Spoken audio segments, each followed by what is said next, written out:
The wind cut through the cracked alleys of Pittsburgh like a blade, carrying the bitter smell of rust and snow. Luke Morgan stood before the storage unit he'd just bought with his last $70. The metal door groaned as he lifted it, revealing piles of soggy cardboard and the stench of rot. His shoulders sagged under the weight of exhaustion, another bad gamble in a life that had already taken too much. Behind him, Kaiser, his German shepherd, watched in silence, his breath forming pale clouds in the cold air. When Luke slumped to the floor, muttering, "That's it, boy, we're done," Kaiser moved. The dog padded to the back of the unit, nose pressed to the plywood wall, whining low, scratching at a spot that seemed ordinary, until it wasn't. "Kaiser, stop," Luke snapped, but the dog wouldn't. The scratching grew desperate, almost purposeful. Luke stood, frustration giving way to curiosity, and shone his flashlight. His breath caught. Two thin, perfectly straight lines ran down the wall like seams. He reached out, fingertips brushing the damp surface. "What the hell is this?" he whispered. That was the moment everything changed. Because what his loyal dog had found wasn't trash, it was a secret buried for decades, waiting for one broken soldier to uncover it. Follow Acts of Kindness stories and subscribe now, because sometimes, one loyal heart can bring justice back to life. The plywood splintered with a hollow crack. A rush of cold air spilled out, thick with dust and time. Luke stepped back, coughing, his flashlight trembling in his hand. Behind him, Kaiser's low growl rolled through the small unit like distant thunder. When the dust settled, Luke aimed the beam inside, and froze.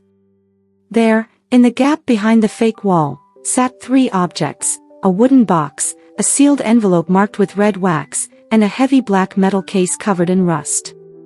His breath clouded in the freezing air. "What the hell did you find, boy?" he whispered. Kaiser wagged his tail once, but his eyes never left the opening. Luke lifted the wooden box first. It was light, smooth, the kind that might once have held jewelry or photographs. Then the envelope, thick, old, the wax still intact. The seal bore an insignia, something official. The metal box, though, that was different. Military grade, with 3 heavy locks. It looked out of place, like something meant to survive a war. "Someone hid this for a reason," Luke muttered. He didn't open it there. Instinct told him this wasn't the place. Too exposed, too easy for someone to walk by. He packed the wooden box and the envelope into his torn backpack, wrapped the metal case in his sleeping bag, and pushed the plywood back against the wall. The rest of the junk could rot. This, whatever it was his mission now. That night, in the abandoned security office of the old Meridian Steelworks, Luke sat cross-legged on the cold floor with Kaiser curled beside him. The beam of his flashlight cut a single cone of light across the dusty room. He broke the wax seal and unfolded the brittle letter. "My name is Theodore Lawson," it began. "If you are reading this, I am dead." Luke read every line in silence. A dead man's confession. A murder disguised as an accident. A man named John Lawson, Theodore's brother, killed for uncovering a corporate cover-up. The name of the company was still burned into the page, Bishop Corporation. Luke leaned back against the wall, heart pounding. Bishop. He'd heard that name before. The developer whose logos covered half the city. The man praised on the news for his charities. The kind of man who shook hands with mayors while burying the truth under concrete. And now Luke was holding the proof. Kaiser shifted, pressing against him. Luke whispered, "We're not just surviving anymore, boy. We've got a mission." He didn't sleep that night. Every sound, the wind scraping through broken windows, the hum of distant traffic, kept him sharp. At dawn, he packed the box and the papers, leaving the steel case buried under a loose floor plate. He needed information before he could act. He needed to find the girl, the one the letter mentioned, Audrey Lawson. By noon, Luke was sitting in a public library, hunched over an old computer. The contrast was surreal, a homeless veteran in a room full of quiet students, his dog waiting faithfully outside. His fingers, stiff from the cold, typed John Lawson, Pittsburgh, 1996. The screen filled with headlines. Local activist dies in gas leak. Community mourns environmental advocate. The official report called it an accident. But the date, the location, all matched Theodore's letter. Luke clenched his jaw. The lie had survived for almost 30 years. He scrolled further. When he searched Audrey Lawson, one article stopped him cold. Community leader challenges Bishop Corporation over new riverfront project. A photo showed a woman in her 30s with sharp eyes and her father's same determined expression. The caption read, Audrey Lawson, founder of the Lawson Foundation for Environmental Justice. Luke exhaled slowly. She's still fighting him, he whispered. She doesn't even know why. He wrote her a letter that night, short, cautious, and impossible to ignore. I have something that belonged to your father.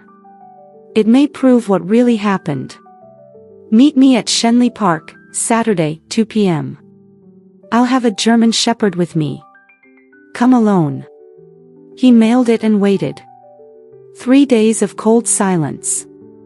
When Saturday came, Luke arrived early. He waited by the fountain, Kaiser sitting beside him, every muscle alert. The city moved in slow motion around them, children playing, a jogger passing, the hiss of a distant bus brake echoing like a ghost from his past.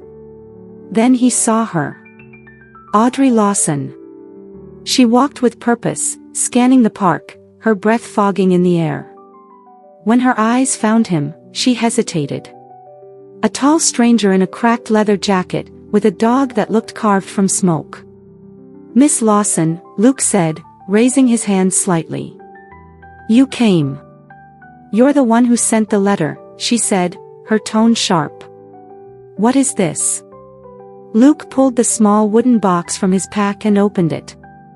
Inside were photographs, her father holding her as a little girl, smiling beneath the old Meridian sign. Her face softened instantly, the anger dissolving into something raw and fragile. I thought these were gone, she whispered. He handed her the letter next. She read it once, then again. When she looked up, her expression had changed completely. They murdered him, she said quietly. Yes, Luke replied. And they buried it. Before he could say more, Kaiser tensed. His ears snapped forward. Luke turned. 2 men were walking toward them from across the park, dark coats, deliberate strides, eyes scanning. One of them smirked when he saw Audrey. Luke's voice dropped to a whisper. We're leaving. Now. They moved fast, cutting through the trees. The men followed for a block, then turned away, satisfied to have been seen. A warning. Luke had seen this pattern before, in the army, in cover-ups. Power always sent a message first. That night, they met again, this time in an abandoned diner. The fluorescent lights buzzed weakly as snow drifted against the window. Audrey placed her hands flat on the table. I want to finish this, she said. But we need proof. Luke nodded. It's locked away. I can get it. He led her through the frozen ruins of the Meridian Steelworks, flashlight sweeping through corridors of rust and shadow. Inside the small security office, he lifted the floor plate and pulled out the metal box. Audrey ran her fingers over the locks. 3 combinations. He didn't want anyone getting in. He wanted the right person to find it, Luke said. Before they could leave, a voice echoed through the dark. Well, well. Look what the dog dragged in. They turned. 2 men stepped from the shadows, one thin and smug, the other built like a wall. Nick Sullivan and Eric Dalton. Bishop's enforcers. Miss Lawson, Sullivan said smoothly. You've been busy. And you must be the hero with the dog. You've got something that doesn't belong to you. Neither did that land, Luke shot back. Dalton stepped forward, cracking his knuckles. Hand it over, or I'll take it off your corpse. Kaiser's growl filled the room, low and dangerous. Luke positioned himself between Audrey and the men, his voice steady.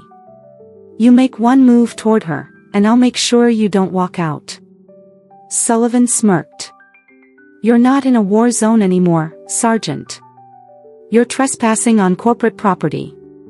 Then maybe it's time someone fought back, Luke said. The moment stretched, thick with tension. Then, footsteps echoed behind them, another man's voice. Drop it, Sullivan. It was Mac Riley, former FBI, now private investigator. Audrey's ally. He stepped into the light, gun drawn, eyes calm. You two picked the wrong ghost to follow. Sullivan cursed, motioning for Dalton to back off. This isn't over. Oh, it is, Riley said. Now walk. When they were gone, Riley turned to Luke. You've stirred a hornet's nest, son. But if that box is what I think it is, we can end this. Back at Riley's warehouse, he worked in silence, picking the locks one by one until the final latch clicked open. Inside were ledgers, photographs, audio tapes, proof of everything, bribes, falsified safety reports, signatures from Bishop himself. Audrey whispered, he killed my father for this. Riley nodded grimly. And now he's going to answer for it. Days later, Bishop walked into a law firm expecting to buy silence. Instead, he found cameras, reporters, and every piece of evidence laid bare. Riley stood beside Audrey, while Luke and Kaiser waited near the back, silent witnesses to justice finally catching up. Bishop's voice trembled for the first time in public. You don't understand the cost of what you're doing. Audrey met his gaze. No. You don't understand the cost of what you've done. When he signed the confession, the empire he'd built began to collapse. His stock plummeted, his name stripped from every building that bore it. The city he had poisoned finally turned on him. Weeks later, the Meridian Steelworks was reborn, not as a monument to greed, but as a community center. Luke stood in the new courtyard, wearing a clean navy work shirt embroidered with the project's name. Kaiser sat at his side, watching workers rebuild what corruption had once destroyed. Audrey approached, her coat dusted with sunlight. We couldn't have done this without you. Luke smiled faintly. You could have. But I'm glad I was here. She handed him a new ID badge, Head of Site Management, Meridian Community Project. He took it quietly, the weight of it heavier than any metal. Kaiser barked once, tail wagging. Luke laughed, a sound that felt new and clean. Guess we finally made it, huh, boy? As the camera pulled back, the steel mill gleamed under the pale spring sun, no longer a graveyard but a promise. And the man who once slept beneath bridges now guarded something worth protecting, a place built on truth, loyalty, and second chances. The evening light stretched across the rebuilt courtyard, soft and golden, washing the steel beams in warmth. Luke stood at the edge of the site, watching families gather where silence and rust once lived. Children's laughter echoed against the walls, mixing with the steady rhythm of hammers, a sound that spoke of new beginnings. For the first time in years, he didn't feel like a ghost of his past. The world that had turned its back on him was now something he helped rebuild. He reached down and rested a hand on Kaiser's head. The dog looked up, eyes steady, loyal as ever. We did good, partner, Luke murmured. Guess we finally came home. Across the lot, Audrey was talking to a group of volunteers. She caught Luke's glance and smiled, not the smile of gratitude, but of understanding. Both of them had lost something to greed. Both had decided to fight back with truth. That truth had cost them sleep, safety, and peace. But it had given them something far greater, a reason to believe that one act of courage can change everything. As the last rays of sunlight caught the old bishop's sign being lowered from its frame, Luke watched it fall, slow and silent, until it disappeared into the dust. He didn't need revenge. Justice had already spoken. He took one final look at the building, now reborn, and whispered, "It's not about what we lost. It's about what we choose to rebuild."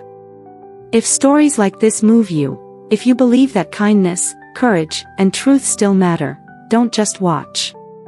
Like, share, and subscribe to Acts of Kindness Stories. Together, we can make sure stories like Luke's are never forgotten.